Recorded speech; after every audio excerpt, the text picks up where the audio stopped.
আসসালামু আলাইকুম viewers, Microsoft word basic টিউটোরিয়ালে আপনাদের স্বাগতম।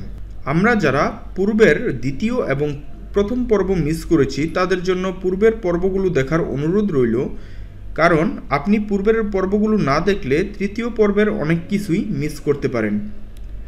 আজকে তৃতীয় পর্বে আমি আপনাদের দেখাবো প্যারাগ্রাফ এবং হোম ট্যাবের সম্পূর্ণ কাজ। তাহলে চলুন শুরু করি আমাদের আজকের টিউটোরিয়াল। হোম ট্যাবের ভিতরে প্যারাগ্রাফ ওয়ার্ক এরিয়ার মধ্যে যে প্রথম অপশনটি রয়েছে সেই অপশনটি হচ্ছে বুলেটস, তারপর হচ্ছে নাম্বারিং, এরপর হচ্ছে আমাদের যে অপশনটি রয়েছে মাল্টি লেভেল লিস্ট। তো বুলেটের কাজ কি? আমরা যে কোনো লেখাকে দেখতে সুন্দর ও আকর্ষণীয় করার জন্য আমরা লেখার প্রথমে বা প্যারাগ্রাফের প্রথমে আমরা বিভিন্ন ধরনের প্রতীক বা চিহ্ন ব্যবহার করে থাকি, সেগুলো হচ্ছে মূলত বুলেট চিহ্ন। আপনাদের দেখানোর সুবিধার্থে আমি একটি প্যারাগ্রাফ বা একটি নৈর্ভিত্তিক প্রশ্ন লিখে দেখাবো।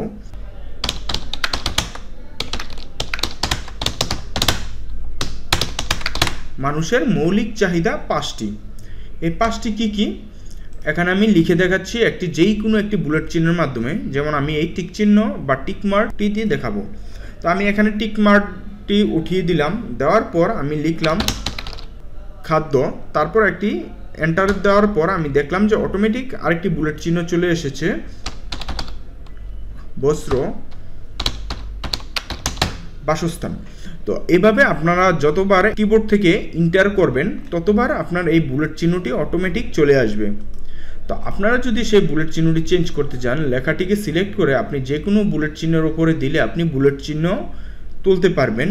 অথবা এখানে যদি না থাকে চেঞ্জ লিস্ট লেভেল অথবা ডিফাইন নিউ বুলেট, এখানে একটি ক্লিক করার পর আপনারা এখানে সিম্বলের মধ্যে ক্লিক করলে আপনি বিভিন্ন ধরনের বুলেট চিহ্ন দেখতে পারবেন। তো এখান থেকে আপনারা যে কোনো একটি চিহ্নকে সিলেক্ট করে আপনারা কাজ করতে পারেন চাইলে। তাহলে আমি আশা করি আপনাদের বোঝাতে পারছি যে বুলেটের কাজ কি। তেমনভাবে এখান থেকে আপনারা যদি নাম্বারিং করেন সেক্ষেত্রে আপনি নাম্বারিং করতে পারেন, অথবা বুলেট চিহ্ন দিয়েও করলে চাইলে করতে পারেন। আপনারা যে কাজটি করবেন এখানে সব কিছুর প্রিভিউ ডিফল্ট আকারে দেয়া থাকবে। তো আপনারা চাইলে এভাবে আপনি মাউসটি রেখে আপনি দেখে নিতে পারবেন। তারপর যেটি রয়েছে আপনার মাল্টিলেভেল লিস্ট। মাল্টিলেভেল লিস্টের কাজটিও সেম, আপনি এখান থেকে চাইলে যে কোনো একটি মাল্টিলেভেল লিস্ট অ্যাপ্লাই করতে পারেন। আশা করি বুঝতে পেরেছেন যে আমি আপনাদের বুলেট এবং নাম্বারিং এবং মাল্টিলেভেল লিস্ট দ্বারা কি বোঝাতে চেয়েছি। তারপর যে অপশনটি রয়েছে, এই 3টি অপশন হচ্ছে লেখাকে অ্যালাইন করার জন্য মেইন কাজ। তো এখানে আমরা দেখতে পাচ্ছি মাউসটি রাখার পর align left to right, align middle, align right to left. Okay, তা আমরা স্বাভাবিক অবস্থায় বাংলা লেখার জন্য আমরা সাধারণত বাম দিক থেকে ডান দিকে যাই। যেমন আমার নাম মেহেদি, তো এখানে আমি কিন্তু লেখার বাম দিক থেকে ডান দিকে গেছি। তারপর আমরা যখন আরবি লিখতে যাই সেক্ষেত্রে আমরা ডান দিক থেকে বাম দিকে লিখতে লিখতে আসি, সেক্ষেত্রে আমরা রাইট টু লেফট অ্যাপ্লাই করব। এবং কবিতা লেখার সময় আমরা ব্যবহার করি অ্যালাইন সেন্টার, বা আপনার ওয়ার্ক এরিয়ার মাঝামাঝি কোনো কিছু লেখার জন্য আমরা অ্যালাইন সেন্টার ব্যবহার করি।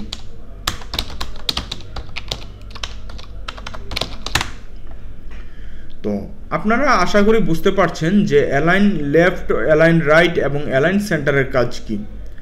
তারপর একটি যে অপশন রয়েছে জাস্টিফাই, সেটির কাজ হচ্ছে আপনার লেখাকে সমান করার জন্য। আমরা বিভিন্ন বইয়ের ভিতরে দেখতে পাই আমার প্রত্যেকটি লাইন সমান। জাস্টিফাইয়ের কাজটি কি সেটি বোঝানোর জন্য আমরা অনলাইন থেকে একটি প্যারাগ্রাফ কালেক্ট করেছি এবং এখানে পেস্ট করে দিলাম। তারপর আমরা দেখতে পাচ্ছি যে এখানে যে প্রতিটি লাইন রয়েছে, লাইনটি একটি বড় এবং একটি ছোট, একটি বড় একটি ছোট আকারে রয়েছে। তো প্যারাগ্রাফ কি সেটি দেখার জন্য আমরা লেখাটিকে প্রথমে সিলেক্ট করব। সিলেক্ট করার পর আমরা এখানে জাস্টিফাই অ্যাপ্লাই করার পর আমরা দেখতে পারবো যে আমাদের লেখার যে লাইনটি রয়েছে সেই লাইনটি প্রত্যেকটি লাইন সমানভাবে হয়ে গেছে। তারপর এখানে যে অপশনটি রয়েছে সেই অপশনটি হচ্ছে line and paragraph spacing. Line and paragraph spacing বলতে আমরা মূলত কোনটি বুঝি? আমরা এখানে দেখতে পাচ্ছি যে লাইন থেকে লাইনের যে দূরত্বটি রয়েছে সেই দূরত্বটি কিন্তু অনেক বেশি। স্বাভাবিক অবস্থায় আমরা যখন কোনো লেটার অথবা কোনো পেপার অথবা যেই কোনো একটি টাইপ করি, সেক্ষেত্রে লেখার থেকে লেখার যে দূরত্ব, ওই দূরত্বটা বেশি থাকলে কিন্তু আমার লেখার সৌন্দর্যটা বৃদ্ধি পায় না। সেক্ষেত্রে আমরা লেখার যে দূরত্বটা আমরা কমাতে চাইলে এই প্যারাগ্রাফ বা লাইন স্পেসিংয়ের মাধ্যমে কমাতে এবং বাড়াতে পারি। তো আমরা এখান থেকে কমে দিয়ে দিলে সেটি কমে যাবে এবং এখান থেকে বাড়িয়ে দিলে সেটি বেড়ে যাবে। আমরা যদি আরও কমাতে চাই, সেক্ষেত্রে আমরা এখানে লাইন স্পেসিং অপশনের মধ্যে ক্লিক করে এখানে সিঙ্গেল লাইন রেখে don't add space between paragraph of same style এটির মধ্যে ক্লিক করে ওকে করে দিলে আমরা একবারে সর্বনিম্ন যে প্যারাগ্রাফ লাইনটি রয়েছে সেটি অ্যাপ্লাই হয়ে যাবে। তারপর আমরা দেখতে পারবো যে আমাদের লাইন থেকে লাইনের যে দূরত্বটি, ওই দূরত্বটি কমে গেছে। সাধারণত বুলেট চিহ্ন মূলত আপনার লাইন স্পেসিং একটু বেশি থাকে।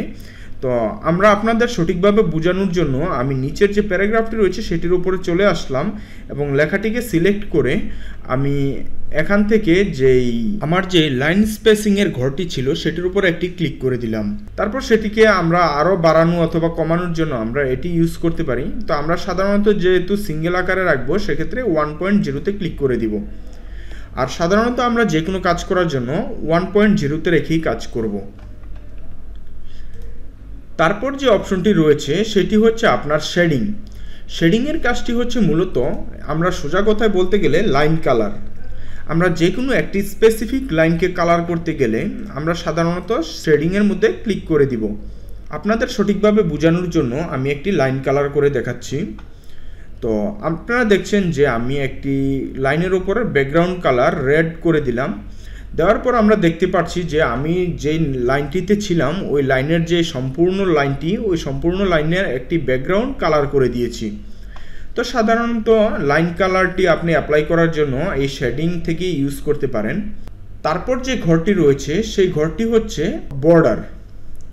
আপনি যে কোনো লাইনের মধ্যে বর্ডার ইউজ করতে চাইলে আপনি সাধারণত এই বর্ডার থেকে আপনি যে কোনো লাইনের উপরে বর্ডার ইউজ করতে পারেন। তো সেটির উপরে একটি এরো বাটন রয়েছে, সেই এরো বাটনটিতে ক্লিক করলে আমরা দেখতে পারবো বটম বর্ডার, মানে যে কোনো লাইনের নিচে একটি বর্ডার দেওয়ার জন্য। দেখতে পাচ্ছেন আমি একটি লাইনের নিচে বর্ডার দিয়ে দিলাম। টপ বর্ডার, উপরে বর্ডার অ্যাপ্লাই করার জন্য, এবং বর্ডার ডিলিট করার জন্য আপনি সেই বর্ডারের উপর আরেকবার ক্লিক করলে সেটি রিমুভ হয়ে যাবে।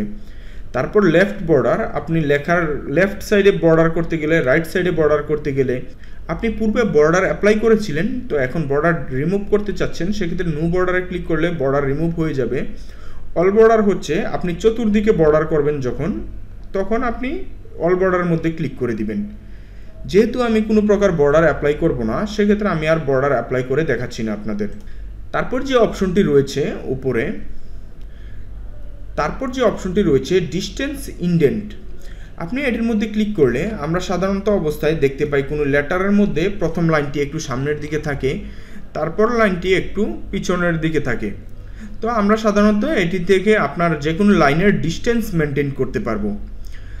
আমরা দেখতেই পাচ্ছি যে পূর্বে আমার প্যারাগ্রাফটি ছিল এরকম, তারপর আমি যখন ডিস্টেন্স মেনটেন করলাম সেক্ষেত্রে আমার প্যারাগ্রাফটি হয়ে গেছে এরকম। আমি যদি অনলি প্রথম লাইনটা ডিস্টেন্স মেনটেন করতে যাই, আমি একটি ডিস্টেন্স ইনডেন্টের মধ্যে ক্লিক করে দিলাম। ক্লিক করার পর আমরা দেখতে পারলাম যে আমার প্যারাগ্রাফটি এরকম আকৃতিতে হয়েছে। তারপর আমি যদি প্যারাগ্রাফের শুধুমাত্র প্রথম লাইনটি আমি ডিস্টেন্স মেনটেন করতে চাই, সেক্ষেত্রে এখান থেকে আমি ডিস্টেন্স মেনটেন করতে পারবো এবং চাইলে পূর্বের অবস্থায় এটির মাধ্যমে ফিরিয়েও নিতে পারবো। তারপর যে অপশনটি রয়েছে শর্টস, সেটি হচ্ছে আপনার লেখাকে অ্যাসেন্ডিং এবং ডিসেন্ডিং করার জন্য এই আইকনটি ব্যবহার করা হয়ে থাকে। তো আমি এখান থেকে অ্যাসেন্ডিং এবং ডিসেন্ডিং কি আমরা ছোটোবেলা বইয়ের ভিতরে পড়েছি, বড় থেকে ছোট অথবা ছোট থেকে বড়। আমরা এখানে 1, 2, 3, 4, 5টি নিউমেরিক সংখ্যা টাইপ করে দিলাম। তো আমার রয়েছে এখন 1, 2, 3, 4, 5 সারিবদ্ধভাবে। তো আমি এটিকে যদি ডিসেন্ডিং টু অ্যাসেন্ডিং অথবা অ্যাসেন্ডিং টু ডিসেন্ডিং ভাবে সাজাতে যাই, তাহলে আমি এখানে ক্লিক করেই আপনার প্যারাগ্রাফের মধ্যে অ্যাসেন্ডিং রয়েছে এবং ডিসেন্ডিং করে ওকে করে দিলে আমরা দেখতে পারবো যে আমার লেখাটি 5, 4, 3, 2, 1 আকারে সাজানো হয়ে গেছে। তো আপনারা জাস্ট এগুলো মনে রাখার চেষ্টা করবেন এবং পরবর্তীতে কাজের জন্য কিভাবে কোথায় অ্যাপ্লাই করবেন সেগুলো আমি আপনাদের দেখিয়ে দিব। তারপর আপনার যে অপশনটি রয়েছে সেই অপশনটি হচ্ছে স্টাইল।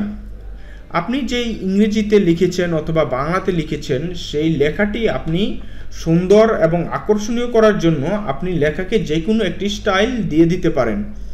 সেখানে আমরা স্টাইলের মধ্যে আপনার একটি ফন্টের মধ্যে ক্লিক করলে দেখতে পারবো যে আমার লেখাটি যতটুকু সিলেক্ট করেছিলাম বিভিন্ন স্টাইল আকারে দেখাচ্ছে। তো আপনারা আপনাদের চাহিদা মতো এখান থেকে যে কোনো স্টাইল অ্যাপ্লাই করে নিতে পারেন। তো যেহেতু আমি পূর্বে আপনাদের এখান থেকে ফন্ট চেঞ্জ করে কালার চেঞ্জ করে এখানে ফন্ট ইফেক্ট চেঞ্জ করে দেখিয়েছি দ্বিতীয় পর্বে, সেক্ষেত্রে এই স্টাইলটি পরিবর্তন করার বেশি কোনো দরকার নেই, সেজন্য আমি আপনাদের দেখাচ্ছি না। তারপর এখান থেকে আপনি চেঞ্জ স্টাইলে ক্লিক করলে আপনারা এখান থেকে সেট স্টাইল অথবা ফন্ট কালার অথবা ফন্টস যে কোনো একটি স্পেসিফিক করে স্টাইল করে নিতে পারবেন। তারপর যে কাজটি রয়েছে মাইক্রোসফট অফিসের হোম ট্যাবের মধ্যে গুরুত্বপূর্ণ একটি ট্যাব, সেটি হচ্ছে ফাইন্ড অ্যান্ড রিপ্লেস। আমরা সকলেই জানি যে ফাইন্ড শব্দের অর্থ হচ্ছে খোঁজাখুঁজি আর রিপ্লেস অর্থ হচ্ছে পরিবর্তন। আপনি কোনো কিছু খুঁজে পরিবর্তন করবেন, সেটি হচ্ছে ফাইন্ড অ্যান্ড রিপ্লেসের কাজ। আপনাদের সহজ কথায় বলতে গেলে এখানে মূলত কয়টি জায়গার মধ্যে ট্রাফিক জ্যাম লেখাটি রয়েছে সেই লেখাগুলো স্পেসিফিকভাবে সিলেক্ট করার জন্য আমি এখানে ফাইন্ড অপশনটি ব্যবহার করতে পারি এবং সেই লেখাটি পরিবর্তনের জন্য আমি রিপ্লেস ব্যবহার করতে পারি। তো মূলত আমি আপনাদের সিলেক্ট কিভাবে করবেন সেটি দেখাবো। আপনি প্রথমেই ফাইন্ডে চলে যাবেন এবং ফাইন্ডে ক্লিক করার পর আপনার সামনে এরকম একটি নেভিগেশন টুলস ওপেন হবে। তারপর আপনি এখানে লিখবেন traffic jam. Traffic jam click করে ওকে করার পর আমি দেখতে পাচ্ছি আমার এখানে দুইটি জায়গার মধ্যে ট্রাফিক জ্যাম রয়েছে। একটি জায়গার মধ্যে ট্রাফিক জ্যাম, একটির মধ্যে ট্রাফিক জ্যামস। তো আমি এটি ফাইন্ডের মাধ্যমে খুব সহজেই দেখে নিতে পারবো, অথবা আপনারা চাইলে এখান থেকে যে কোনো লেখা লিখে আপনি এখান থেকে খুব সহজে স্পেসিফিক করে বের করে নিতে পারবেন। তো আমি এখানে একটি লেখা আপনাদের দেখানোর জন্য দেখাচ্ছি, টু লিখে দিলে আমরা এখানে দেখতে পাচ্ছি এমএস ওয়ার্ডে যত জায়গার ভিতরে আমি লিখেছি অতটুকু জায়গার ভিতরে যতটুকু টু লেখা রয়েছে সবগুলো টু মার্ক হয়ে গেছে। তো এখানে টু এর জায়গার মধ্যে আমি যদি কোনো কিছু রিপ্লেস করতে চাই, এখানে উপরের যে কর্নারের রিপ্লেস বাটনটি রয়েছে সেটির উপরে একটি ক্লিক করে এখানে আমরা ফাইন্ড হোয়াট মানে আমরা কি খুঁজলাম টু, আর এখানে রিপ্লেস করব মনে করেন আমি এখানে লিখে দেব অফ। এখানে আমি রিপ্লেস অল যে বাটনটি রয়েছে সেটির উপরে ক্লিক করা মাত্রই আমি একটি ইয়েস দিয়ে দিব। তারপর ওকে করে দিলে আমরা দেখতে পারবো যে আমাদের যত জায়গায় টু রয়েছে সেখানে অফ হয়ে গেছে। তো আমরা যদি সঠিকভাবে এখানে টু এর জায়গার ভিতরে সার্চ করে দেখি, অফ লিখে দিলাম, লেখার পর আমরা দেখছি যে প্রত্যেকটি জায়গার ভিতরে অফ হয়ে গেছে, কিন্তু আমাদের প্যারাগ্রাফে এখন বর্তমানে কোনো প্রকার টু নেই। তো এটি হচ্ছে মূলত ফাইন্ড অ্যান্ড রিপ্লেসের কাজ। আর নিচে যে সিলেক্ট বাটনটি রয়েছে আপনি এখান থেকে আপনার যে প্যারাগ্রাফ রয়েছে সেটি সিলেক্ট করার কাজে ব্যবহার করতে পারবেন। যেহেতু আমরা মাউস দ্বারা সিলেক্ট করতে পারছি সেক্ষেত্রে আমার এই সিলেক্ট আইকনের কোনো প্রয়োজন নেই। তো বন্ধুরা, এই ছিল আমাদের তৃতীয় পর্বের আজকের ভিডিও। তো ভিডিওটি আপনার কাছে কেমন লেগেছে অবশ্যই কমেন্ট করে জানাতে ভুলবেন না, এবং পরবর্তী ভিডিও দেখার জন্য অবশ্যই আমাদের চ্যানেলটিকে সাবস্ক্রাইব করে পাশে থাকা বেল আইকনটিতে ক্লিক করে দিবেন।